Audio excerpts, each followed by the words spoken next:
شهر رمضان الذي أنزل فيه القرآن هدى للناس وبينات من الهدى والفرقان. إن الحمد لله نحمده ونستعينه ونستغفره ونؤمن به ونتوكل عليه ونعوذ بالله من شرور أنفسنا ومن سيئات أعمالنا من يهده الله فلا مضل له ومن يضلل فلا هادي له وأشهد أن لا إله إلا الله وحده لا شريك له وأشهد أن محمدا عبده ورسوله. أما بعد فإن خير الحديث كتاب الله وخير الهدي هدي محمد صلى الله عليه وسلم وشر الأمور محدثاتها وكل محدثة بدعة وكل بدعة ضلالة وفي رواية وكل ضلالة في النار. فأعوذ بالله من الشيطان الرجيم. بسم الله الرحمن الرحيم. لتبلغن في أموالكم وأنفسكم ولتسمعن من الذين أوتوا الكتاب من قبلكم ومن الذين أشركوا أذى كثيرا وإن تصبروا وتتقوا فإن ذلك من عزم الأمور. اللهم أرنا الحق حقا وارزقنا اتباعه وأرنا الباطل باطلا وارزقنا اجتنابه. اللهم علمنا ما ينفعنا وانفعنا بما علمتنا وارزقنا علما. رب اشرح لي صدري ويسر لي أمري واحلل عقدة من لساني يفقه قولي. برادران اسلام، واجب الاحترام بزرگوں، دوستوں، عزیز ساتھیوں، لائق احترام ماؤں اور بہنوں، اللہ تبارک و تعالیٰ کے فضل و کرم سے جو سلسلہ آپ لوگوں کے سامنے رمضان المبارک کی ان راتوں میں جاری و ساری ہے، اس اعتبار سے آج کا ہمارا آخری مومنٹ ہے، آخری سیشن چل رہا ہے. انشاءاللہ اس میں 2 ایپیسوڈ دینے کی کوشش کروں گا، لیکن تاخیرات کے اعتبار سے یہ آخری تاخیرات 29 کی تاخیرات ہے. ابھی عموماً ہمارے دروس جو ہوتے تھے اس سے پہلے ہم 29 میں مکمل کر دیتے تھے، اور اس کے بعد چاند دیکھے یا نہ دیکھے لیکن اپنے دروس کو ہم جاری نہیں رکھتے تھے. پھر اس کے بعد عید کے بعد ہی دروس شروع ہوتے تھے. تو اس اعتبار سے انشاءاللہ العزیز ہمارا ایک ایپیسوڈ کم رہنے کی وجہ سے یہ دراصل 28واں، اور اللہ توفیق دے، وقت میں وسعت دے، برکت دے، تو انشاءاللہ سحری کے وقت 29 ایپیسوڈ آپ کے سامنے آ جائے گا. آج ہی 2 ایپیسوڈ آپ کے سامنے آ جائیں گے. اور دوسری بات یہ ہے کہ آج آخری تاخیرات ہے، خوب جم کے عبادت کیجیے، اللہ تبارک و تعالیٰ سے معافیاں مانگیے، اللہ تبارک و تعالیٰ سے شرور و فتن کے بچنے سے، اللہ کے پاس پناہ میں آنے پر اللہ تبارک و تعالیٰ نے پناہ خود سکھائی ہے.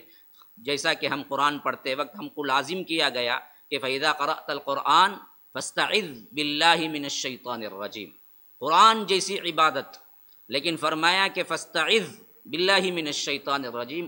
ایسے وقت میں تم کیا ہے، شیطان مردود سے پناہ مانگ لیا کرو، یعنی اس سے پناہ مانگ کر میری پناہ میں آ جایا کرو. تو اتنا بہترین جو کہ قرآن کی تلاوت جیسی عبادت کے لیے رب نے ہمیں یہ تحفہ دیا کہ پناہ مانگ کے آؤ تاکہ اس میں خلل نہ ہو. تو ہم جو زندگی گزار رہے ہیں، خاص کر لاک ڈاؤن کی وبائی ایک کرونا وائرس کا پتہ نہیں سازش ہے، پتہ نہیں اصل حقیقت ہے، پتہ نہیں کیا ہے، واقعتاً یہ دنیا کے اندر اللہ کی طرف سے عذاب ہے. تینوں شکلیں ہو سکتی ہیں، خواہ کوئی بھی ہو. اگر یہ اللہ عذاب ہے تو اللہ ہم واقعتاً عذاب کے مستحق ہیں، لیکن اسی کے ساتھ ساتھ تیرے رحم کے طلبگار بھی ہیں، بھیک مانگتے ہیں. تو ہمارے گناہوں کو، یہ لفظ بڑا عجیب سا لفظ ہے، اور یہ لفظ بڑا ایسا ہے کہ اللہ کی رحمت کو جوش دلانے والا ہے. اے اللہ، ہم نے واقعی گناہ کیے ہیں، لیکن تیرے عفو کے بالمقابل، تیرے رحم کے بالمقابل تو اتنا بڑا رحیم ہے، اس کے بالمقابل ہمارے گناہ بہت چھوٹے ہیں.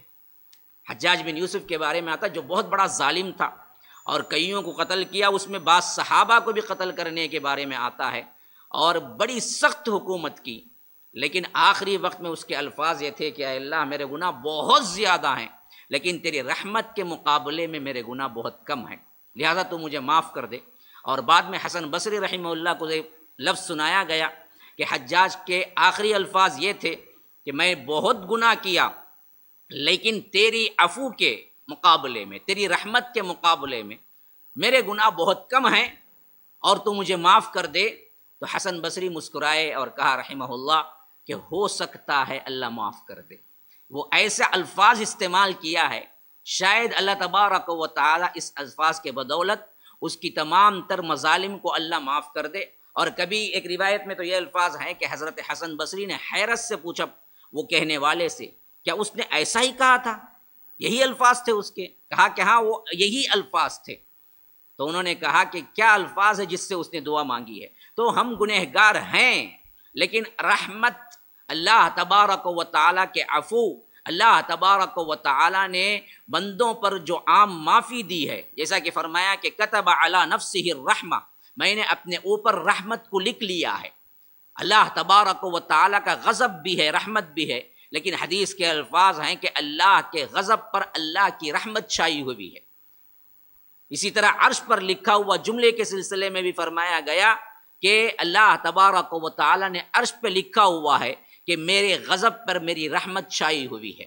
تو اللہ کی رحمت سے مانگو، اس وسیلے سے مانگو، اور خاص کر اس دعا کا جو کہ شب قدر کی دعا ہے نا، خاص طور پر اللہم انک عفو تحب العفو، کہ ہم کہیں گے اے اللہ تو عفو ہے، تیرے عفو کے مقابلے میں ہمارے گناہ بہت تھوڑے ہیں، لہٰذا ہمیں معاف کر دے۔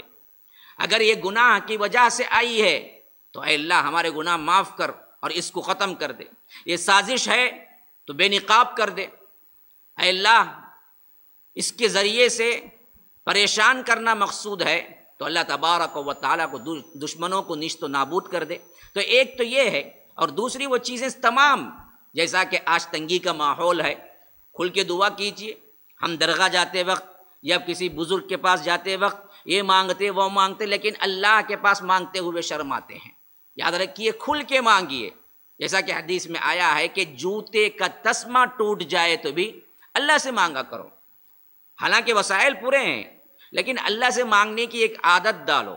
بچوں کو سکھاؤ، ایک چاکلیٹ مانگتے ہوئے بھی کیا ہے، تم یہ نہ کہو کہ ابو دو، اللہ سے مانگو۔ اللہ سے مانگنے کا چھوٹے چھوٹے معاملات میں اللہ ہمیں عطا کر، اللہ ہمیں عطا کر، باوجود تمہارے کیا ہے، جیب میں پیسہ ہے، خریدنے کا دکان کھلا ہوا ہے، آپ جا کے لینا چاہتے ہیں، لیکن اس وقت ہمیں کبھی خیال نہیں آتا کہ ہم اللہ سے مانگیں۔ حالانکہ اللہ سے مانگنا ضروری ہے، یہ تمام وسائل ہیں، اگر اللہ نہ چاہے تو پھر کیا ہے، اللہ تبارک و تعالی آپ کو نہ دینے کا فیصلہ کر چکا ہے تو پھر مل نہیں پائیں گے۔ بہرکیف تو یہ دو چیزیں یاد رکھیے کہ خوب مانگیے، چھوٹے چھوٹے مسائل بھی ہیں، مانگیے اللہ سے، اللہ یہ حل کر دے، اور عفو کے ذریعے اپنے گناہوں کی مغفرت طلب کیجئے، وقت لگائیے پورا کا پورا اچھے کاموں میں، ولو بالفرض سب کام آپ کے ختم ہو چکے ہیں، بیکار باتوں سے بہتر یہ ہے کہ کچھ دیر آرام کر لیجئے، لیکن بیکار بات نہ کیجئے۔ غرض میں اپنی تقریر کی طرف آ رہا ہوں، عنوان کی طرف آ رہا ہوں۔ کل میں نے آپ کے سامنے وہ خاص کر 1700 کے بعد کے وہ مراحل جو کہ پورے عالم اسلام میں اور اطراف کے ان یورپین کنٹریز کے سلسلے میں جنہوں نے اب سلطنت عثمانیہ کو ٹارگٹ بنایا ہوا تھا، اور جدید اور قدیم تہذیب کا زبردست ایک مقابلہ شروع ہو گیا تھا۔ اس وقت یورپین کنٹریز ابھی نیند سے سو کے اٹھے اور وہ سب کچھ انہوں نے حاصل کرنا شروع کیا جو اس سے پہلے ہم سوچ بھی نہیں سکتے تھے۔ تو ان کا ایک تمدن بنا، ان کی ایک تہذیب بنی، ان کا ایک معاشرہ بنا۔ انہوں نے کیا کیا کہ اس نئے معاشرے کو، وہ جو قدیم معاشرہ جس کے اندر اسلامی اقدار بھی تھی، اسلامی طور پر کیا نمونے تھے، اسلامی تہذیب تھے، اسلامی آداب تھی، لیکن اس کے ساتھ ساتھ کچھ غیر اسلامی رسومات بھی جڑ گئی تھی۔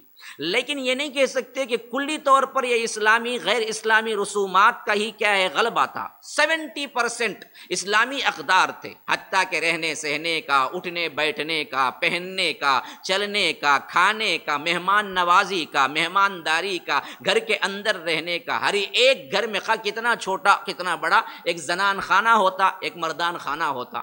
حتیٰ کہ بعض ایسے باتیں بھی میں نے پڑھا تاریخ میں کہ ہر گھر میں 2 دروازے رکھا کرتے تھے. مہمان آئے تو وہاں مرد مہمان ہوتا تو ایک دروازہ کھٹکھٹاتا تھا جو مرد ہی کھولتا، اور ایک دروازہ کھٹکھٹاتا جو عورت ہی کھولتی. عورت کو معلوم ہوتا تھا کہ مجھے کون سا دروازہ کھٹکھٹانا ہے، اور مرد کو معلوم. یہ ایک اسلامی تہذیب، پردہ اور بے حیائی سے اجتناب، یہ تمام شکلیں بدرجہ اتم موجود تھی، جو کہ انہوں نے اس کو چاہا کہ جنگ کے ذریعے ہم اس کو کچھ نہیں کر سکتے، نہ ان کو مٹا سکتے ہیں. تو انہوں نے جنگی محاذ جتنا سب کچھ بھی تقریباً یہ صدیاں جو کہ عباسیہ کے ہوں اور ساتھ میں امیہ کے ہوں یا خلافت عثمانیہ کے، اس میں انہوں نے دیکھ لیا تھا کہ جنگ کے ذریعے ہم مسلمانوں کو ہرا نہیں سکتے.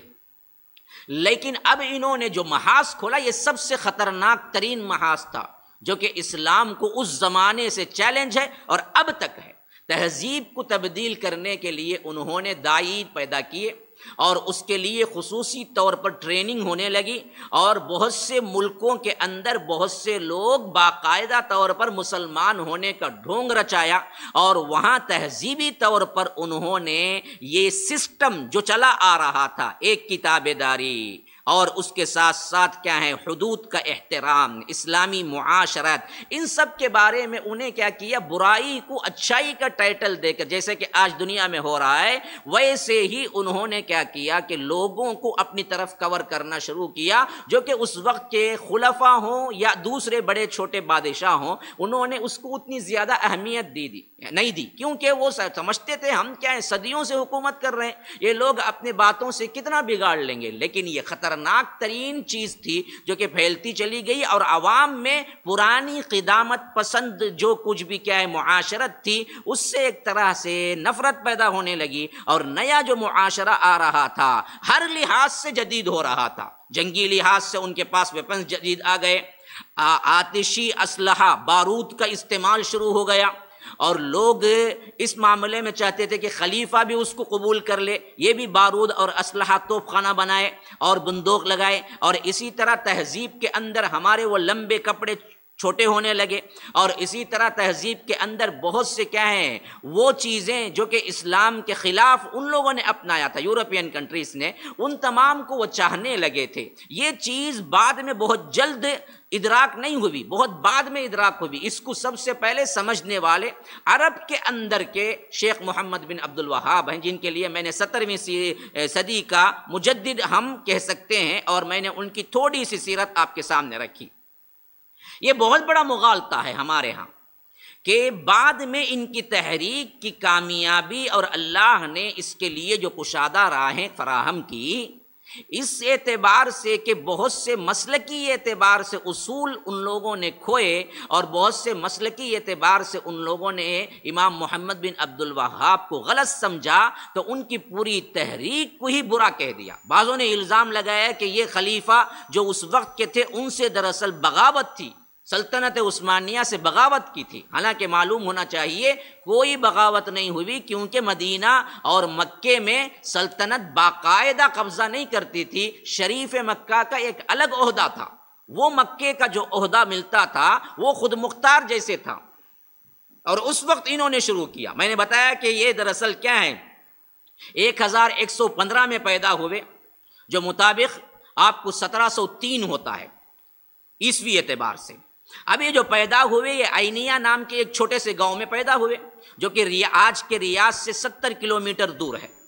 پھر وہاں پر انہوں نے جتنا ہو سکتا اس وقت کے علماء سے پاس علم حاصل کیا. علم کے لحاظ سے انہوں نے مکہ، مدینہ اور حجاز کے دوسرے علماء سے بھی روابط رکھے، سفر کیے، عراق بھی پہنچے. پھر انہوں نے اچھی طرح پڑھ لیا اور سمجھ لیا کہ آج کام اصل کس کا کرنا ہے. اتحاد ہو یا کمزوری ہو یا فلاں ہو، ہر ایک کا ایک شعبہ ہے، ہر ایک کو ہم کہہ سکتے ہیں کہ یہ ایک کیا ہے شاہراہ ہے، ایک پگڈنڈی ہے، ایک برانچ ہے، ایک شاخ ہے. اصل محنت کس پہ کرنی تھی؟ وہ تھا اصل میں توحید کی محنت، جو کہ بتدریج آہستہ آہستہ آہستہ امت مسلمہ کے اندر شرکیہ رسومات، غیر اسلامی رسومات، توہم پرستی، مزارات، جبے قبے اور اسی طرح کہیں قبروں کو پختہ کرنا، وہاں جا کے مانگنا، یہ سب خلافت عثمانیہ میں آزادانہ طور پر شروع ہو چکا تھا، حتیٰ کہ مکہ مدینہ بھی نہیں بچا تھا۔ مکہ مدینے کے اندر بھی کئی درگاہیں، کئی خیمے جن پر کیا ہے پھول لگائے جاتے تھے، جن میں کیا ہے دعائیں کی جاتی تھی، جن کے قبروں کا طواف ہوتا تھا، اور یہ سب علانیہ ہوتا تھا۔ اس طرف سلطنت عثمانیہ کبھی سنسیئر متوجہ ہوئی ہی نہیں، حتیٰ کہ بعض اثرات ہم کو الٹے ملتے ہیں، جیسا کہ کیا ہے خلیفے کی قدم بوسی کرنا عام ہو گیا تھا، جھکنا عام ہو گیا تھا، دست بوسی تو اتنا عام تھا کہ ہر بندہ کیا ہے جیسے ہی ملتا تھا کہ وہ جھک کے پیار کرنے کے اعتبار سے اتنا جھک جاتا کہ گویا کہ رکوع ہوتا ہے،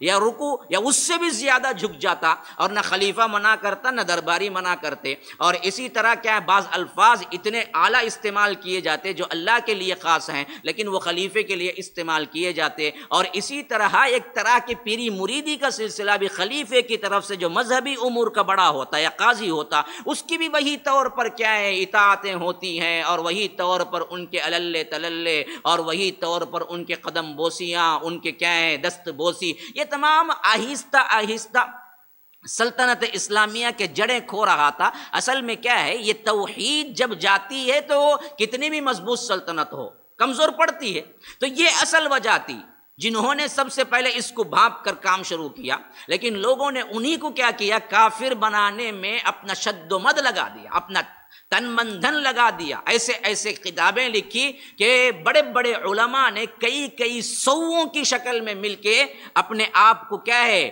دستخط کے لیے آمدہ کر کے لوگ بنائے کہ دیکھو محمد بن عبد الوہاب کافر ہے، اس میں ایک کا فتویٰ نہیں ہے بلکہ عالم اسلام کے اتنے بڑے کافر، اتنے بڑے لوگ، اتنے بڑے علماء کے دستخط ہیں، فتاوے شروع کیے۔ تو ایک طرف یہ مرحلہ، اور ایک طرف شیخ محمد بن عبد الوہاب اپنے حساب سے کام کرنے لگے۔ پہلے یہ چھوٹے اپنے ہی جگہ کام شروع کیے، لیکن زیادہ مخالفت کی وجہ سے چاہتے تھے کہ کوئی وہاں قبائلی زندگی تھی تو کوئی ایک قبول کر لے، تو امام محمد بن سعود جو تھے، جو وہاں کے بادشاہ تھے، یہ دراصل ایک گاؤں کے بادشاہ تھے جسے کیا ہے درعیہ، یا یوں سمجھو کہ نجد کا علاقہ کے قریب میں تھا۔ یہ درعیہ کا ایک چھوٹے سے قبیلے کے ایک امیر تھے بس، لیکن جب انہوں نے بالدلائل پیش کیے، اور اس میں وہ خود کہتے ہیں کہ شیخ الاسلام امام ابن تیمیہ کی کتابیں اور امام ابن القیم کی کتابیں اصل میں ان کو رہنمائی کی، اور انہوں نے وہ پڑھ کے توحید خالص کو سمجھا۔ جب یہ چیز وہاں پر انہوں نے پیش کیا تو پتہ نہیں اللہ تبارک و تعالیٰ کو منظور تھا کہ اب اس کے بعد توحید کا کام ہو، تو جو محمد بن سعود حاکم تھے انہوں نے باقاعدہ طور پر حضرت امام محمد بن عبد الوہاب کی باتوں کو مان لیا، مان ہی نہیں لیا بلکہ کہا کہ ہم سپورٹ کریں گے، ہم دراصل آدمیوں سے سپورٹ کریں گے اور دولت سے سپورٹ کریں گے، اور آپ کو علم سے سپورٹ کرنا ہے۔ دونوں کے درمیان ایک معاہدہ طے پایا کہ میں علم نشر کرتا رہوں گا لوگوں میں، اور آپ اپنے لوگوں سے اور مال سے ہم ہی کیا کریں گے لوگوں سے مدد کرتے رہیں گے، یہاں تک کہ پہلا سسٹم کلی اسلامی بنیادوں پر درعیہ کے اندر قائم ہوا۔ شیخ محمد بن عبد الوہاب کی طرف سے اعلان کیا گیا کہ اس درعیہ کے چھوٹے سے گاؤں کے اندر کوئی غیر اسلامی حرکت نہیں ہوگی، اور حدود کا قیام ہوگا، جو کہ 100% نہیں ہو رہا تھا۔ چور کے ہاتھ کاٹے جائیں گے، زانی کو کیا ہے باقاعدہ طور پر رجم کیا جائے گا اگر وہ شادی شدہ ہے، اس طرح کے جتنے بھی، اور علل اعلان اب فیصلے آتے تھے تو محمد بن عبد الوہاب خود کیا ہے بیٹھ کے فیصلے دیتے تھے، جج بھی تھے، اور معرکے آتے تھے تو خود محمد بن عبد الوہاب سپہ سالار بن کے جاتے تھے، فوجوں کو ترتیب دیتے تھے اور باقاعدہ صفیں درست کرتے تھے۔ تو یہ مرد میدان بھی تھے، اور ساتھ میں کیا ہے ماشاء اللہ سے علم کے بڑے بہترین عالم بھی تھے۔ تو یوں سمجھ لیجئے کہ وہ دن کے روزے دار تھے اور رات کے تہجد گزار تھے اور سپاہی بھی تھے۔ تو اس حیثیت سے یہ درعیہ سے آگے بڑھنا شروع ہوا تو مخالفت سخت سے سخت تر ہو گئی، یہاں تک کہ بعض لوگ جو ان سب سے ہی پلتے ہیں، یوں سمجھو کہ جیب بھرو مولوی پیٹ بھرو پیر، یہ کیسے برداشت کر سکتے تھے کہ اتنا بڑا انقلاب خراب ہو جائے تو انہوں نے اکسایا اور فتوے جاری کیے، اور یہاں تک کہ عوام کے اندر اتنی بدزنی شروع ہو گئی کہ اس کے علاوہ کوئی چارہ کار نہیں تھا کہ دو بدو مقابلہ ہو جائے، اور درعیہ سے نکل کے امام محمد بن سعود ہی سب سے پہلے مشورہ دیے کہ ہم کو ان سے جہاد کرنا ہے۔ پھر اس کے بعد یہ درعیہ سے آگے بڑھے، اللہ نے فتح دیتے۔ اب اس میں سب سے بڑا الزام یہ ہے کہ جب سلطنت عثمانیہ تھی اور سلطنت عثمانیہ کے خلاف یورپین کنٹریز، عیسائی، یہودی سب مل کے اتحاد کر کے کمزور کرنے پہ لگے ہوئے تھے، تو مخالفین خاص کر وہ جو توحید سے جلتے ہیں انہوں نے یہ الزام لگایا کہ اب کیا ضرورت آ پڑی تھی محمد بن عبد الوہاب کو کہ وہ مسلمانوں کو مسلمانوں کے اندر ہی لڑائے۔ یہ سب سے بڑا فتنہ تھا جو انہوں نے شروع کیا۔ انہوں نے سب سے پہلے مسلمانوں کو مسلمانوں کے خلاف لڑایا اور کافر کہا۔ حالانکہ مورخین لکھتے ہیں، وہ الفاظ بڑے سنہرے الفاظ میں لکھنے کی ضرورت ہے، اس واسطے مورخین لکھتے ہیں کہ محمد بن عبد الوہاب دراصل جو جہاد کیا وہ مسلمانوں سے مسلمانوں کے خلاف نہیں تھا، نہ وہ کوئی سیاسی جہاد تھا کہ حکومت حاصل کریں، نہ کوئی وہ سیاسی مدافعت تھی کہ چھینی ہوئی حکومت کو واپس کریں، بلکہ یہ خالص نظریاتی جہاد تھا، جو کہ ایک طرف خالص اسلام تھا اور دوسری طرف شرک تھا۔ اس واسطے انہوں نے کیا ہے، اس میدان میں قدم اٹھایا، اور یہ وہی چیز تھی جو اللہ کے رسول صلی اللہ علیہ وسلم نے بدر حنین میں قدم اٹھایا۔ بدر سے لے کر حنین تک بھی تو وہی معاملہ تھا نا، اسلام کے لیے صحیح حق، حالانکہ اللہ کو نہیں مانتے تھے، ایسی کوئی بات نہیں تھی، اللہ کو مانتے تھے مشرکین مکہ، سینکڑوں آیات ہیں جس میں کیا ہے اللہ کو ماننے کا مکمل ثبوت ہے، وہ اللہ کو مانتے تھے۔ ابراہیمی سنت اور ابراہیم علیہ السلام کے اعتبار سے، وہ مذہب کے اعتبار سے منسوب بھی کرتے تھے کہ ہم ابراہیم علیہ السلام کے پیروی کرنے والے ہیں۔ تو دونوں چیزیں تھیں، ایک طرف رسول کو بھی مانتے تھے، ایک طرف اللہ کو بھی مانتے تھے۔ آخر پھر کیا وجہ بن گئی کہ اللہ کے رسول صلی اللہ علیہ وسلم نے ان سے جہاد کیا؟ وہی وجہ اس وقت بھی بنی ہوئی تھی، اور شاخوں کو پانی دینے سے کبھی کیا ہے، درخت کو فائدہ نہیں پہنچتا۔ درخت کو اگر فائدہ پہنچنا ہے تو آپ کو جڑ کو پانی دینا ہے، تو شاخوں کو دراصل ہم کیا ہے کریکٹ کرتے رہے، جس کی وجہ سے پورا درخت سوکھ کے اکھڑ گیا۔ انہوں نے چاہا کہ ہم شاخوں کو نہیں بلکہ جڑ کو پانی دیں گے، تو اس حیثیت سے توحید کے مضمون پہ یہ سب سے پہلا اقدام تھا، اور شدید ترین مخالفت کے باوجود اللہ تبارک و تعالی ان کے لیے راہیں کھولتا گیا، اور ایک بستی دوسری بستی دوسری، تیسری بستی تیسری، چوتھی بستی، اس طرح فتح ہوتی چلی گئی۔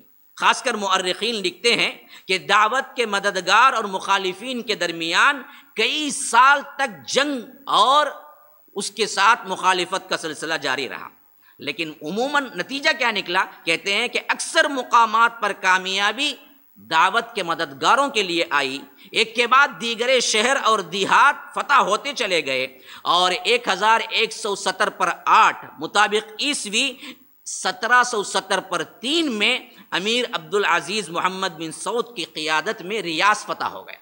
یہ پہلا وہ ایریا تھا جو کہ مکمل طور پر حجاز کے اعتبار سے، حجاز اس وقت جو کہتے تھے وہ پورے ایریے میں، ریاض ایک ایسی جگہ تھی جہاں آج پارلیمنٹ اور جہاں کیپٹل بھی ہے، یہ کیپٹل جو فتح ہوا وہ دراصل کیا ہے، انہی کے ہاتھوں 1770 پر 8 میں فتح ہو گیا۔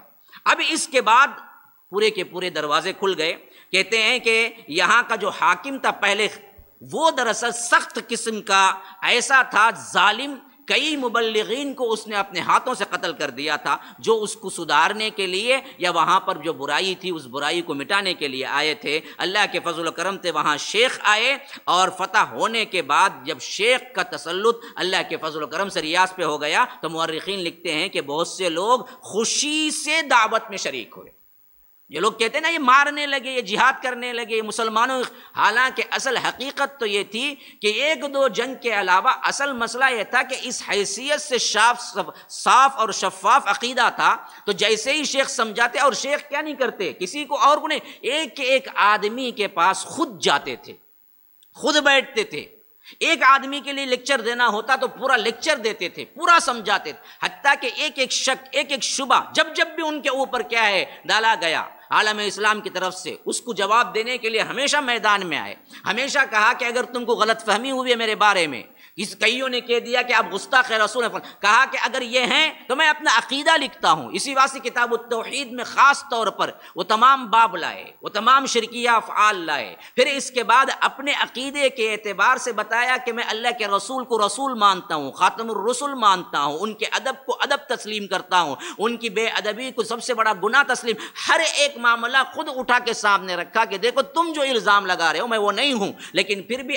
آج تک ان کی طرف غلط چیزیں منسوب ہیں کہ انہوں نے یوں کہا، انہوں نے یوں کہا، ایسے کہا، ویسے کہا، حالانکہ بالدلائل کوئی ثابت نہیں ہے۔ جو دلائل والی کتابیں ہیں اس میں تو سراپا اللہ کے رسول کا ادب، سراپا اولیاء کا ادب، ہر ایک کا ادب جو اسلام نے مقام دیا ہے وہ کر رہے تھے۔ اسی واسطے مؤرخ لکھتے ہیں کہ جب یہ چیز فتح ہوئی تو لوگ خود آ کے اسلام کو صحیح طور پر سمجھنے لگے اور وہ تمام رکاوٹیں ختم ہو گئی جو رکاوٹیں ان کے لیے تھی، حتیٰ کہ ایسا معلوم ہو گیا کہ غلامی کے بعد لوگوں کو آزادی مل گئی ہے، تنگی کے بعد آسانی مل گئی ہے، مال و دولت کی فراوانی ہو گئی ہے، حالات پرسکون ہو گئے ہیں، لوگوں کو نوخیز اسلامی مملکت کا سایہ مل گیا ہے، جس نے کیا ہے ایک عرصے کے بعد لوگوں کو امن و امان کی نعمت سے بہرہور کر دیا۔ تو لوگوں نے کہا کہ اب دیکھیے دولت آ گئی، دولت کہاں سے آئی؟ یہودیوں کے جاسوس جو ان کو کھڑا کیے تھے انہوں نے ہی دولت دی، نعوذ باللہ معاذ اللہ۔ یہاں پر جو دولت آئی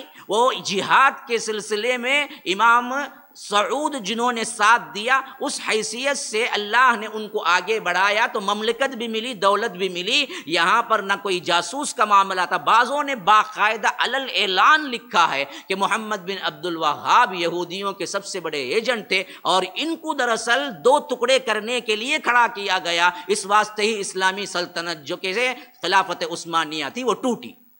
کتنا بڑا اللہ سے ڈرنا چاہیے ان بدبختوں کو جنہوں نے یہ الزام لگایا۔ اگر یہ ان کے جاسوس تھے یہودیوں کے، پھر یہودی مخالف کیوں ہوئے ان کے زمانے میں؟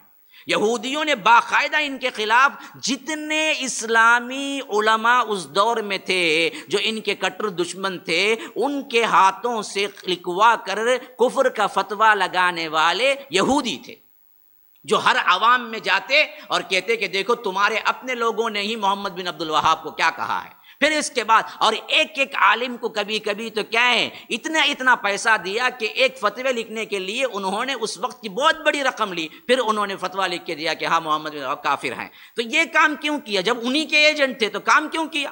وہ لوگ مخالف کیوں ہوئے؟ کیوں وہ لوگ ڈرے؟ تو یاد رکھیے بے بنیاد ایسی چیز ہے شیخ محمد بن عبد الوہاب پہ لوگ ڈالتے ہیں، ورنہ تو کیا تھا خالص بنیادوں پر اسلامی سلطنت کا قیام اب عمل میں آ رہا تھا، جس کے ذریعے سے حدود قائم ہو گئے۔ اسی واسطے کہتے ہیں مورخ کہ شیخ محمد بن عبد الوہاب کی وفات کے بعد یہ سلسلہ رکا نہیں۔ جو لوگ ان کے لیے مخلص ساتھی بنے، اس وقت خالی ساتھی بننا کیا ہے، بیان کے لیے آ کے بیٹھ جانا نہیں تھا، جان ہتھیلی پہ رکھ کے جہاد بھی کرنا تھا، ان کے آرڈر کو ماننا بھی تھا۔ تو اللہ نے ویسے لوگ پیدا کیے، تو ان لوگوں نے یہ سلسلہ جاری رکھا، خاموش نہیں بیٹھ گئے، کیونکہ شیخ تو ایک صدی تھے، برابر ایک صدی سمجھ لیجئے، 1703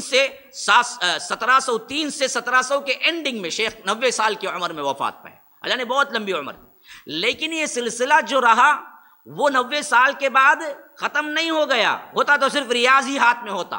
پورا حجاز آج مملکت سعودی عربیہ کے اندر آیا تو وہ بعد کے مہمات میں آیا۔ اسی واسطے کہتے ہیں کہ آل سعود نے اپنی قوت اقتدار سے ان کی مدد کی، اور آل سعود نے حجاز اور اسی طرح دوسرے جتنے ایریے تھے اس پر مکمل قابض ہوئے محمد بن عبد الوہاب رحمہ اللہ کے وفات کے بعد۔ تو سلسلہ جاری رہا۔ حجاز جسے کہتے ہیں نا، وہ پورا آج کا مملکت سعودی عربیہ حجاز ہے، اس میں مکہ، مدینہ، نجد اور اسی طرح۔ اچھا اس میں ایک بات بھی سمجھ لیجئے، بعض لوگوں نے کیا کر دیا، یہ اصل میں نجد کے پیدا ہونے والے تھے، تو انہوں نے کیا کیا کہ جو نجد حدیث میں آیا ہے اس نجد کو اس نجد پر فٹ کر کے کہا کہ دیکھو اللہ کے رسول نے 1400 سال پہلے ہی کہہ دیا تھا کہ نجد میں ایک اٹھے گا فتنہ، اور نجد فتنوں کا گڑھ ہے، اور یہی ہے وہ فتنہ، اور یہی ہے وہ شخص جس کے بارے میں اللہ کے رسول نے کہا تھا۔ حدیث کیا ہی ہے کہ اللہ کے رسول صلی اللہ علیہ وسلم ایک مرتبہ دعا کی ہے، اللہم بارک لنا فی شامنا، اللہم بارک فی شامنا، ایسے دعائیں کے الفاظ، اے اللہ شام میں مدد کر، شام میں برکت دے۔ 2-3 مرتبہ جب کہے تو ایک صحابی وہاں تھے، انہوں نے کہا کہ اللہ کے رسول آپ نجد کے لیے بھی دعا کر دیجئے، تو اللہ کے رسول خاموش رہے۔ دوسری مرتبہ پھر یہی دعا کی ہے کہ اے اللہ شام میں برکت نازل فرما، تو وہ صحابی نے کہا کہ نجد کے لیے بھی کر لیجئے، پھر بھی نہیں کیا۔ بالکل صحیح روایت ہے۔ پھر اس کے بعد شام کے لیے دعا کیے، پھر وہ صحابی نے کہا کہ اللہ کے رسول نجد کے لیے دعا کر دیجئے، تو اللہ کے رسول نے کہا کہ ارے نجد تو وہ فتنوں کا گڑھ ہے، وہاں سے تو فتنے اٹھیں گے، دعا نہیں کی۔ اب یہ نجد کون سا تھا؟ یہ نجد کون سا تھا؟ آپ کو حیران ہوگا، یہ نجد اللہ کے رسول صلی اللہ علیہ وسلم کے آنے کے کئی سو سال بعد وجود میں آیا۔ اس زمانے میں یہ نجد تھا ہی نہیں۔ جو نجد تھا جس کے لیے اللہ کے رسول صلی اللہ علیہ وسلم نے برکت کی دعا نہیں کی، وہ نجد آج کا عراق ہے۔ اب آپ دیکھ لیجئے، عراق، کوفہ، ایران ہمیشہ فتنوں کا گڑھ رہا۔ بعض لوگ تو کہتے ہیں کہ خاص نجد کی طرف جو اشارہ، بعد میں اشارے کے بھی الفاظ ہیں، یوں بتایا تو وہاں تو کوفہ پڑتا تھا۔ کوفہ تو ہمیشہ سے کیا ہے، بغاوت، اور ہمیشہ حضرت حسین کو بلانے والے کون تھے، مارنے والے کون تھے؟ کوفی۔ اسی واسطے کیا ہے، محاورہ مشہور ہو گیا تھا کہ الکوفی لا یوفی، کوفہ والا ہے تو کبھی وعدہ وفائی نہیں کرے گا، اس کے وعدے پہ کیوں؟ حضرت حسین کو بلانے والے بھی یہی ہیں، مارنے والے بھی ہیں، پھر تعزیہ کرنے والے بھی یہی ہیں، ایسے بدبخت ترین لوگ ہیں شیعہ۔ تو بہرکیف اس حیثیت سے وہ نجد تھا ہی نہیں اس وقت، یہ نجد تو بعد میں بنا، یہ حجاز کے اندر آنے والا نجد تھا، وہ حجاز کے باہر آنے والا نجد تھا۔ اس نجد کو اس نجد پہ فٹ کر کے کیا کر دیا، نجدی نجدی نجدی، محمد بن عبد الوہاب کے نام کو نجدی سے کیا کیا، بہت زیادہ مشہور کیا، اور نجدی کہتے ہوئے حدیث میں آنے والے نجد سے یہاں پر لا کے فٹ کر کے کہا کہ دیکھو یہی وہ فتنہ ہے جس کو اللہ کے رسول نے کبھی دعا نہیں کی۔ یہ صریح طور پر بددیانتی ہے، صریح طور پر۔ اس واسطے ان کے اندر جو بہت سے عقل سلیم رکھتے ہیں، خواہ وہ آ کر بریلوی ہوں یا دیوبندی ہوں، انہوں نے مانا ہے کہ محمد بن عبد الوہاب ہرگز وہ نجدی نہیں ہے جہاں اشارہ تھا، اور حدیث میں جو اشارہ ہے وہ نجد نہیں ہے، بلکہ بعضوں نے تو یہاں تک لکھا کہ یہ ایک مظلوم مصلح تھے جن کے اوپر کیا ہے بہت سے الزامات ڈالے گئے، ورنہ تو وہ اپنی پوری زندگی اصلاح کرتے گزرے۔ تو بہرکیف اب کیونکہ اینڈنگ کا مرحلہ آ رہا ہے، ان کو سمجھنا بہت ضروری ہے۔ خلافت عثمانیہ کے زوال کے لیے خاص کر اس وقت کے حالات کو سمجھنا ضروری ہے۔ ہر طرف ایک انقلابی پوزیشن اور ایک زوال کی پوزیشن تھی۔ دیکھیے 1703 ان کی پیدائش، یہی 1700 کی عیسوی شاہ ولی اللہ محدث دہلوی کی یہاں پیدائش، یہی 1700 کی عیسوی جہاں پر سلطنت مغلیہ زوال پذیر، یہاں ان کی اصلاحی تحریک ولی الہی تحریک مشہور ہوئی، جو کہ سید احمد شہید بریلوی سے شروع ہوئی، اور مشہد بالا کوٹ میں کیا ہے سب سے بڑا معرکہ ہوا، اور سکھوں اور ان کے درمیان معرکے میں اسماعیل شہید ہوئے، اور تقویت الایمان کے مصنف وہی ہیں شاہ اسماعیل شہید جو بعد میں آئے ان کے سید احمد بریلوی کے۔ اب یہ پورے جو تھے نا، یہ تحریکیں جو اٹھ رہی تھی ہندوستان کے اندر، عرب کے اندر وہ تحریکیں، اور ادھر دراصل کیا ہے اسلامی خلافت کا جو خطہ تھا، اس خطے کے اندر جدید اور قدیم تہذیبوں کا زبردست چیلنج۔ اب خلیفہ اس سے بالکل ناواقف، اس کو پتہ نہیں چل رہا تھا کہ کرے تو کیا کرے، کیونکہ وہ قدیم چیزیں تو جانتا تھا، جدید طور پر جو تبدیلیاں آ رہی تھی اس کو کیسے ٹیکل کرے نہیں پتا تھا۔ اور ادھر خلیفے پر جو خاص کر ان کے خصوصی وزراء تھے وہ دباؤ ڈال رہے تھے، اب چینج کر دیں، آپ اعلان کر دیں، یہ جائز وہ جائز، جو حدود ہیں وہ سب اٹھا دیں، جیسے مغربی یورپین کنٹریز میں لوگ رہتے ہیں ویسے لا لیں، ورنہ تو تمہاری خلافت بھی جائے گی۔ یہ دور ادھر چل رہا تھا، اور اس وقت سنبھالنے والا کوئی نہیں تھا۔ تو ان اوقات میں ہی شیخ کا ایک کام بہت اہم تھا کہ یہاں پر اب ایک چھوٹی سی سلطنت خالص توحید کی بنیاد پہ قائم ہو رہی تھی، یہاں تک کہ انتقال کے بعد مستحکم و مکمل قائم ہوتی چلی گئی۔ اس واسطے کہتے ہیں کہ مورخین کہتے ہیں کہ تابڑ توڑ جو حملے ہو رہے تھے، اس کے درمیان ہی 1803 میں سعودی مکے میں داخل ہوئے۔ ابھی مکہ فتح نہیں ہوا تھا، شریف مکہ کے ہاتھ میں تھا، جو اس وقت شریف مکہ تھا اس کا نام تھا حسین، اور یہ حسین جو تھا اپنے اعتبار سے خود مختار تھا، لیکن خلافت عثمانیہ کو جھانسا دیتا تھا کہ میں تمہارے ساتھ ہوں۔ لیکن بعد میں کیا کیا، اس نے بغاوت کر دی۔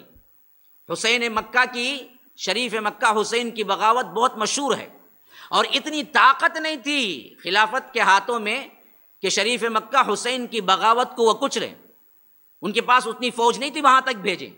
اس وقت مدد کر کے اس شریف مکہ حسین کو نکال کے مکے کو اپنے انڈر میں لانے والے سعودی حکومت کے لوگ تھے، جو اس وقت قائم ہو چکی تھی، اور خاص کر محمد بن عبد الوہاب کے شاگردوں اور ان کی جو فوجی ٹریننگ تھی، ان لوگوں نے کیا کیا تھا، 1803 میں مکے میں داخل ہوئے، اور اس کی طرف سے مکہ بھی آیا۔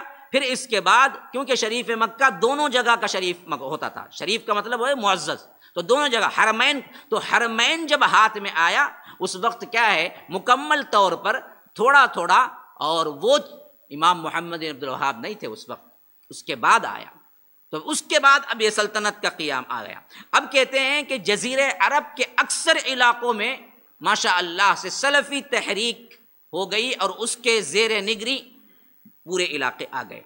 اب اس طرف دیکھیے، برطانیہ نے اس اقتدار کو اپنے مفادات کے لیے خطرہ محسوس کیا۔ مؤرخ، سب سے بہترین مؤرخ کی کتاب پڑھ رہا ہوں، محمد الصلابی، جنہوں نے لکھا ہے، یہ آج کے جدید ترین مؤرخوں میں شمار ہوتے ہیں، اور بڑے تفصیلی واقعات لکھے ہیں۔ وہ کہتے ہیں برطانیہ، اب برطانیہ کی پوزیشن کیا تھی وہ بھی سمجھ لیجئے۔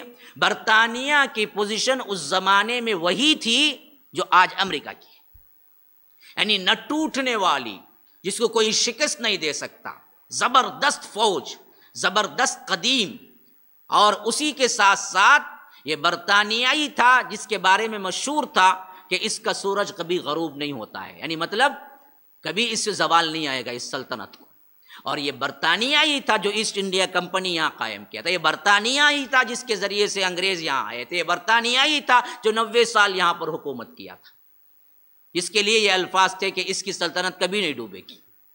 اگر یہ برطانیہ اور انہی یہودیوں اور عیسائیوں کے جاسوس ہوتے تو آخر یہ لوگ ان کی تحریک سے خائف کیوں ہوتے؟ اسی واسطے کہتے ہیں محمد الصلابی کہ خطرہ محسوس کیا، اور پہلی سعودی سلطنت کا اقتدار خلیج عربی اور بحر احمر تک پھیل گیا۔ خلیج اور بحر احمر بہت بڑی وسیع سلطنت ہو گئی۔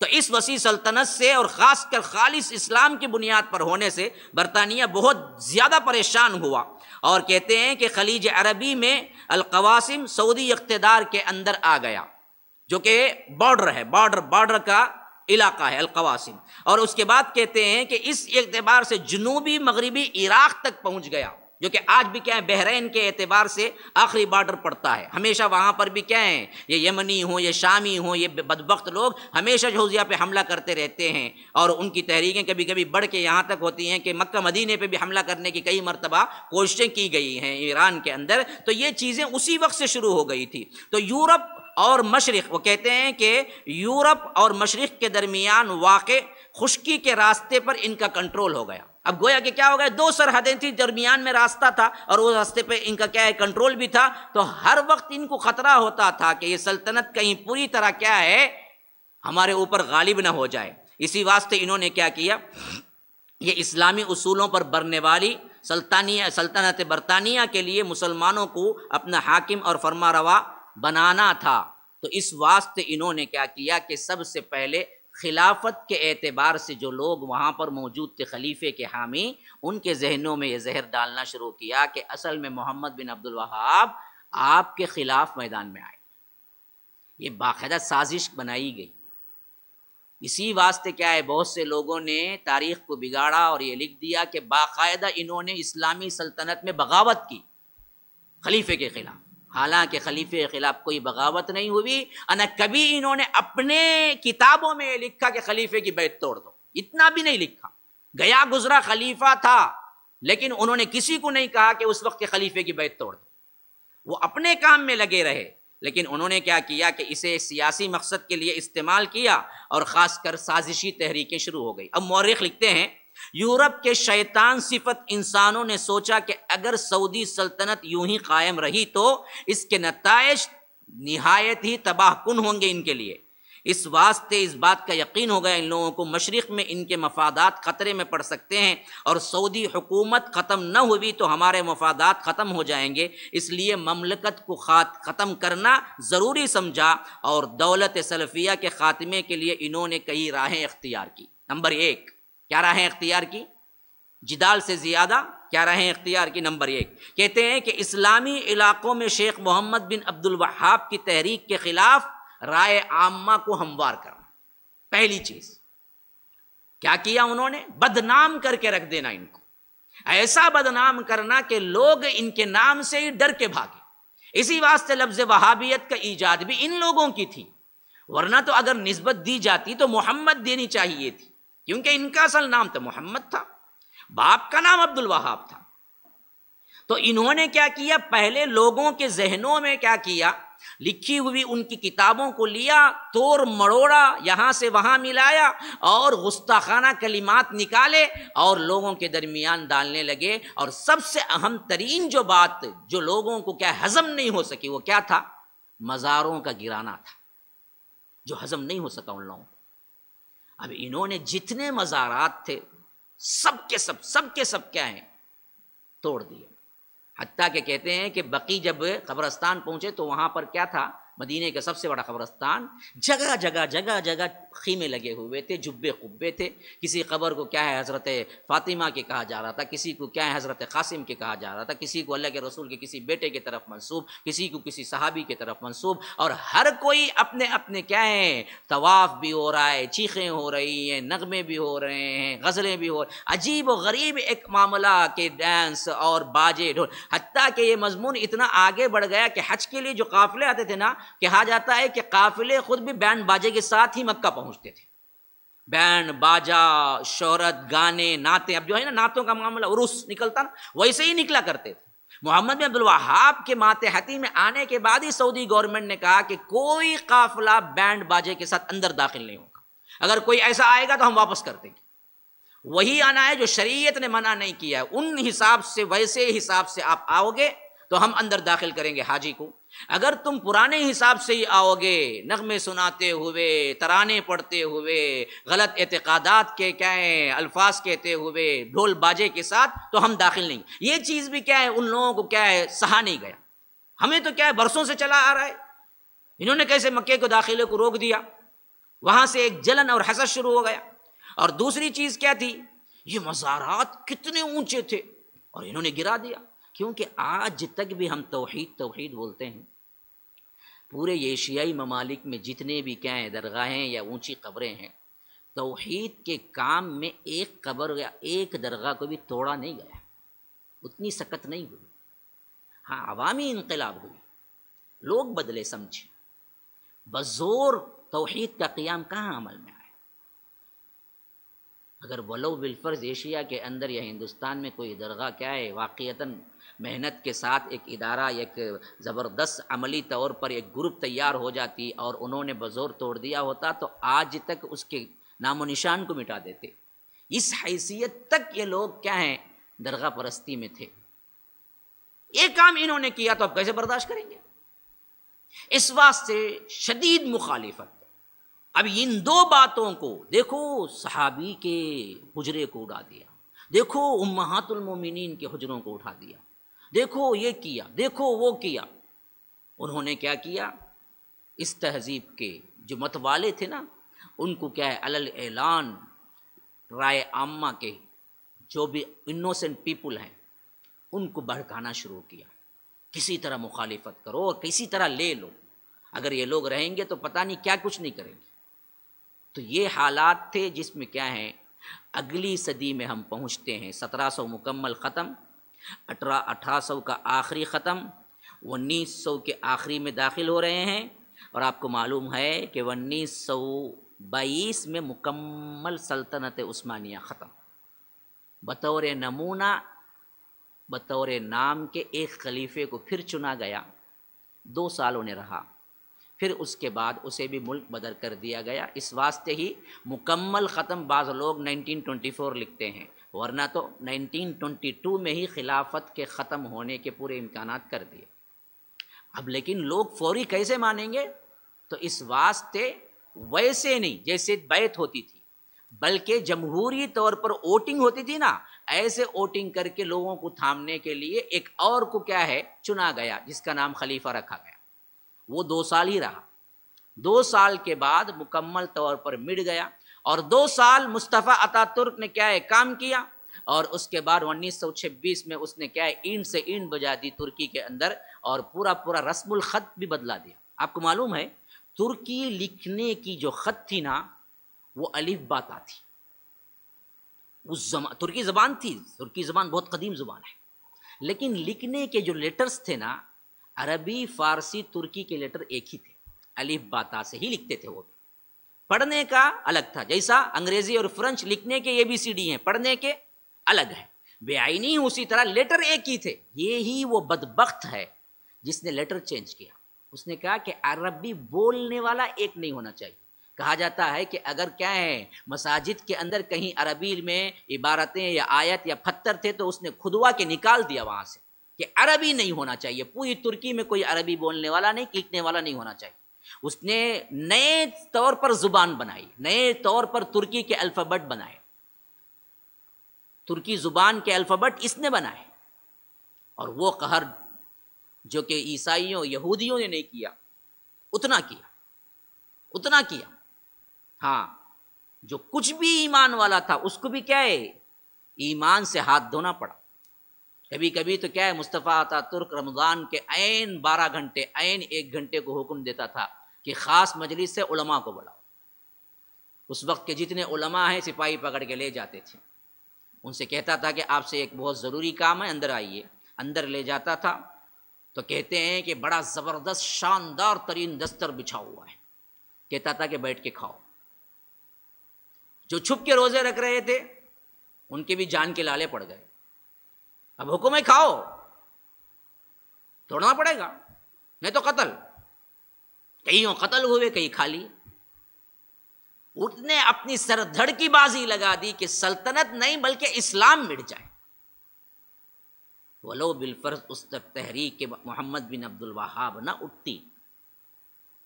یاد رکھیے، ذرا تصور کرو، یہ 3 صدیاں 1700 کے بعد سے 1800 1900 جس میں ہم 20 میں گزار رہے ہیں، کیا حالت ہوتی۔ اللہ نے بہت بڑا فضل، اصل میں ان کو اتنا شر انگیزی پھیلائی گئی کہ ان کے کارنامے دب گئے اور لوگ بولنے سے کترانے لگے۔ لوگوں کو پتہ ہی نہیں کہ انہوں نے ایک نشأت ثانیہ، ایک دوبارہ اسلام کو پھر کیا ہے وہ قوت دی، اور ان کے تحریکات اور ان کی کتابیں اور ان کے جو کچھ لیکچرز تھے وہ پہنچتے یہ صرف مکے کے اندر، مدینے کے اندر، حجاز کے اندر نہیں، بلکہ اللہ کے فضل و کرم سے پورے عالم اسلام میں لوگ کیا ہیں صحیح اسلام جان کر کیا ہے پریکٹس کرنے لگے۔ آج کہاں نہیں ہے سلفیت، کہاں نہیں ہے؟ میں پوچھتا ہوں جن کو کیا ہے خار کھائے بیٹھے ہیں سلفیت سے، ان سے ایک سوال کرتا ہوں، سلفیت اگر قائم نہ ہوتی اور تمہارا اتا ترک جس کو تم مان کے ترکی کہتے ہو، اگر وہ آ کے ترکی سے اسلام کو کیا ہے مٹا چکا ہوتا تو پھر آج زمانہ کیسے ہوتا؟ تصور کرو۔ تو یاد رکھیے، ایک سبز پٹی باندھ کے نہیں دیکھنا چاہیے، ایک آنکھ سے دیکھنا نہیں چاہیے، بلکہ کیا ہے کھلے دل کے ساتھ اصل حقیقت کو دیکھنا چاہیے۔ کس وقت کس نے آ کر اللہ تبارک و تعالی کی طرف سے اللہ نے اٹھایا اور انہوں نے کیا کارنامے انجام دیے، جس کی وجہ سے آج ہم کیا ہیں 1700 کے بعد بھی بیٹھ کے اللہ کی توحید بیان کر رہے ہیں۔ توحید کے اندر مضبوطی آئی، لوگوں کے اندر جوش آیا، اللہ کے فضل و کرم سے اپنے اسلاف سے جڑنے کی طبیعت پیدا ہوئی، اور ایک ایک عمل، ایک ایک سنت پر عمل کرنے کی خواہش پیدا ہوئی، اور کتاب و سنت کے متوالے اپنے جان دے دیے، لیکن کیا ہے کسی بھی غیر اسلامی حرکت کو کبھی نہیں مانا۔